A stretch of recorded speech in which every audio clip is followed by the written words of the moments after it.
My name is Stan Abrams. I'm an attorney with the NC Eminent Domain Law Firm, and I actually helped start the practice back in July of 2012.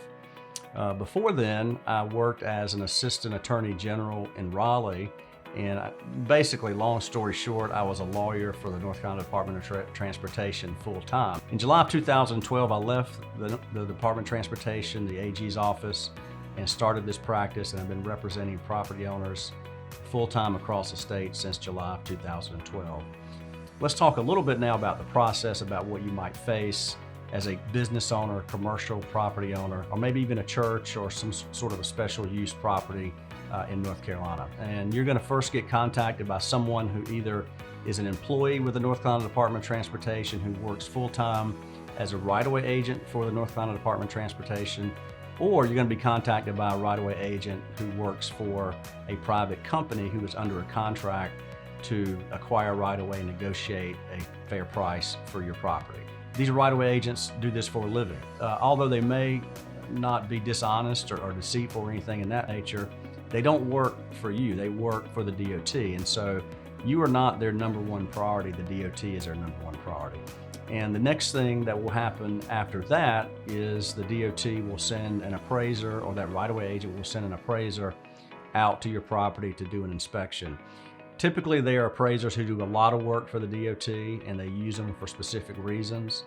And so keep in mind, again, the appraiser is not necessarily working for you, they're working for the DOT.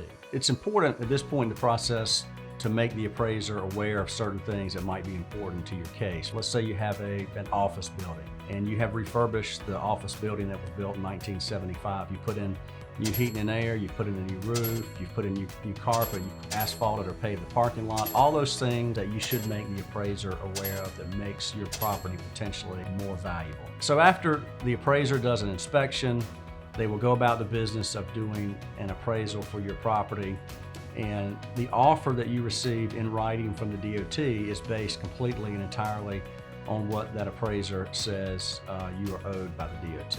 So oftentimes property owners who receive an offer from the DOT think, at some point they have to accept the offer. And the answer to that question is no, you do not. You do not have to accept the final offer from the DOT. Your case can resolve in really one of two ways. The first way is they make you an offer and you either accept it or negotiate it, and eventually you come to an agreement on a price. At that point, it's just like a real estate transaction. The DOT will send you a deed, and there will be a closing that the DOT pays for. A closing attorney will do it, and you'll sign the deed, and the DOT will own the portion of your property they need, and you'll have the money. Well, what happens if you don't come to an agreement, if you can't come to a price that you think is fair or the DOT wants to pay you?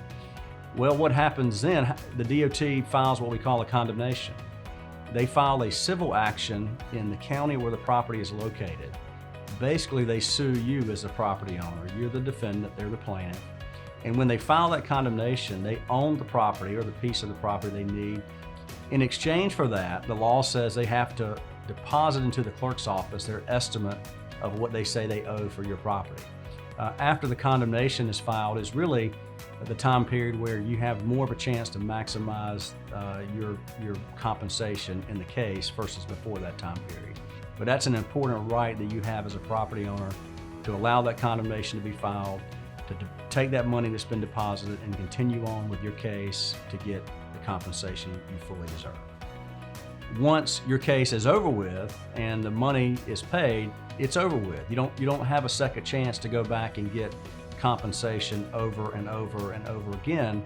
So you don't want to be in a situation where someone misses an important issue in your case that causes you to receive substantially less money than you should.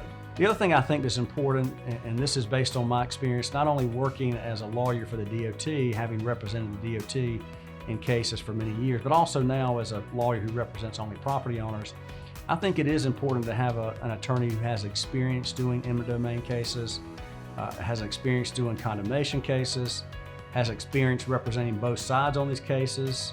And also, I would say it's important to have an attorney who focuses their practice totally on these cases. I think if you have somebody who spends all day, every day working on eminent domain cases, working on condemnation cases, I think that gives you an advantage if you hire that attorney. So we ask that you call us. We're glad to talk to you. What we often do is, if you want to and you're interested, we can certainly meet you at your office, meet you at your property. Feel free to call us for your free consultation and we can go from there.